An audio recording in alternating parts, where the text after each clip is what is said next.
Assalamu alaikum. This is your life coach, Dr. Yasmeen Qadri from Orlando, Florida. Alhamdulillah, I am now ready to present some series on aging in America with grace. I know I have spent, mashallah, half a century here in the West, and I have been presenting on different stages of life from early childhood to schooling to college to matrimonial, and here I am aging in America with grace. So enjoy these videos. These videos are not scholarly videos. You have to refer to scholarly videos to the scholars, but these are practical, simple examples that you will benefit if you are taking care of your elderly parents or parents-in-law. And so this is very practical experience, and I'm sure it will be of great benefit to you. Bismillah ar-Rahman ar-Rahim. And ready, let's get set and go. I used to wonder, we wondered when our parents were, there, may Allah reward them highest place in Jannah.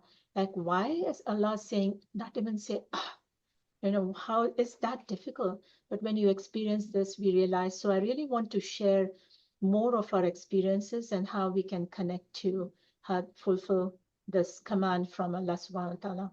And it's so important when you said that children are children and parents love them, take care of them, right? And when parents become children, because it's the circle of life that Allah subhanahu wa ta'ala has showed us, then our children are like parents, right? But one very important thing that we have to remind everybody, young and old, is that no matter how the parents are dependent on the children, they cannot discipline them. They cannot, like some parents yell at the children, some parents get upset. This same pattern can unfortunately show up how they are treating their parents, even if there's a legitimate reason. Like some parents, they are hard in hearing or hard in remembering, and they might repeat things. And, we understand all of the challenges the young people are going through with their both husband and wife are working, right? Full-time working people, or the children they are raising the children in the West. They have a lot of issues. But then if you're really going to hold on to the deen, our life will become easier, right? What do you think about that? Your own experience, if you can share your pearls of wisdom. Yeah, when Allah has laid down all His laws for us, we as Muslims have to be convinced that those laws are for our own good. Initially, we may not be able to comprehend everything, but just when we tell ourselves that this is Allah's law, and whether I understand it or not, whether I want to do it or not, I must do it to make my Creator happy, who has blessed me with all these blessings. And, I'm not saying it's easy to take care of elderly parents who get irritable, who get, temper tantrums just like little kids, and, who just, become like kids, like, you want to arrange your home in certain way, they want to do it in some other way. And, they keep calling all their friends to your house when you may be very busy. But you have to understand that's the way they grew up, and as the older they get, the more flashback of memories they have of their childhood and younger age. So we need to learn to adjust to them just as we adjust to our children. We need to make our best effort to, to adjust to their way of feeling and to make them happy, just to see a smile on their face. And that's so important. I think we need to share and encourage and remind each other for that. And there's so many videos and resources that are available, not specifically about too many about from the Muslim perspective, but we can take what applies. There has been done a lot of research in this area. In fact, 10 years ago, I had presented at a conference, Aging in America conference, and I realized how much effort is put. There is a stereotype that in the West, people don't take care of the elderly or the parents. But in fact, there is so much that's focused on the elderly and their rights, and how we can help them out. So, inshallah, we can share some resources in our interviews, in our discussions too in the future. But this is so important, the beginning, the introduction, that we went through it ourselves. And now, even though, we tried to be the best student, I'm sure may Allah forgive us for our shortcomings. We did the best we can. But we are going to share one, at least one tip, you know, recipe for taking care of parents. So we will have the first tip. So the first tip I want to really bring today is tip number one is really our intention. You know, it says that anything we do, and if we have an intention that we are doing this because Allah subhanahu wa ta'ala asked us to do, or it was a sunnah, then we are doing for that only, not to show to the other people or not to feel like, oh, I'm a great kid. So when we do that, then things become easier for us and it falls in place. So our intention should be, if Allah subhanahu wa ta'ala has ordered us next to him as as our mother, then if we can really, whatever we are doing, pray to Allah subhanahu wa ta'ala that, Ya Allah, make it easy. It's getting very difficult on me to balance everything, all my responsibilities in life. How can I really fulfill what you have ordered us to do? Right? What do you think? What is your view on the intention part? So tip number one is intention. Practically, what we have gone through with our parents and in-laws, I could give you practical tips. And one of them was, like I was a full-time worker, taking calls and stuff, being a OBGYN. So I was getting overwhelmed because I had three elderly people in my home with walkers and stuff. So I, requested help from my siblings, which is you guys. And then, that made my life a little easy. And it also, made you guys get some sawab from, because all of us have different personalities, and the parent picks and choose, elderly parent picks and choose whatever suits them. So that part of the job they will request for that child to do. So that also helped the parent as well as me. And then life became much easier. And then you could do it with the best of intention to please your creator. Of course, we will be, having a lot of shortcomings, but we try to overcome them as much as we can at that point in time. Yeah, I do want to highlight on this. So Dr. Jowairia has used, my first tip was intention. And so after intention, she brought in something very important, the teamwork and the support of our siblings. And that's so important. So the way she really, when the parents live with one sibling, whether it's the oldest or the youngest, doesn't matter. But in the Desi culture, it's usually the oldest child that parents want to stay with them, and then everybody visits them and gathers. So there's a lot of traffic in and out to visit the elderly parents because now they cannot go out and they are stationed in one home. So we had a lot of frequent visits at my sister's place, and being the very hospitable person she is, you know, the dinners and the lunches added on as we stayed there to talk to her mom and dad. And I think it's very important that when she invited us, as my parents were getting dependent, it was more like, okay, the wealth is being distributed. Come and take your share, which means that the rewards and the blessings of taking care of elderly parents has been distributed, and she wanted to share with us. And that was a really good calling, a good philosophy. So we all gathered and we decided how can we help her and how can we help our parents, how can we make a schedule. So we had a simple schedule. We are two brothers and two sisters, so 2 days each person or one day, however it depends on. And it was so amazing with all of this. And we used to make lots of gathering, salah and duas.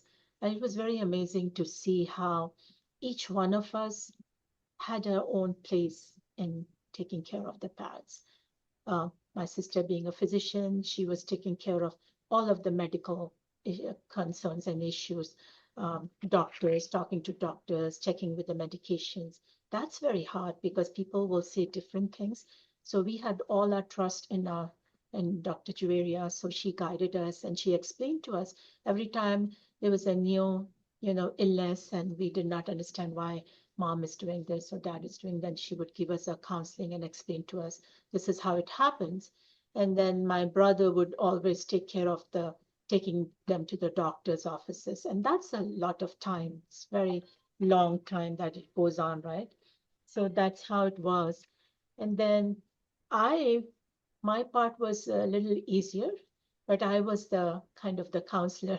My mom would talk to me and I would calm her down or something like that. So each person, and then my younger brother took care of, showers or taking care, coming and talking or and so this was, and then finally we also thought maybe we should do sometimes potluck dishes. So this is the reality that we are sharing with you all. So we experienced this, and it was so important that we share with you the real practical experiences.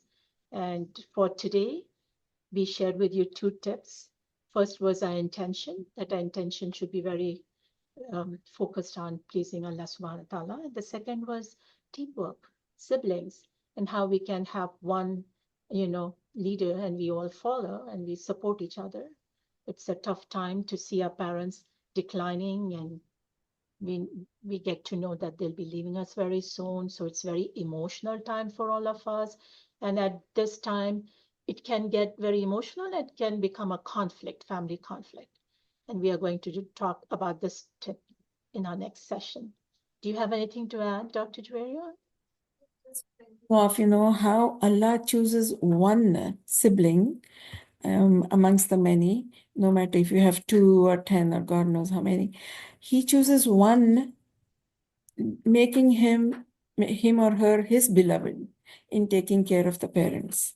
And that sibling, with a good intention, there is no shyness in asking help, because you want, as you said, you want the sawab to be given to the other siblings as well.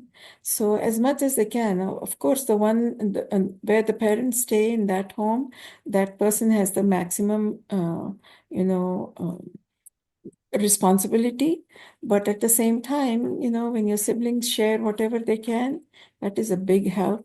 And of course, the parents would, like to see different faces at different times. At that age, they get temper tantrums and stuff.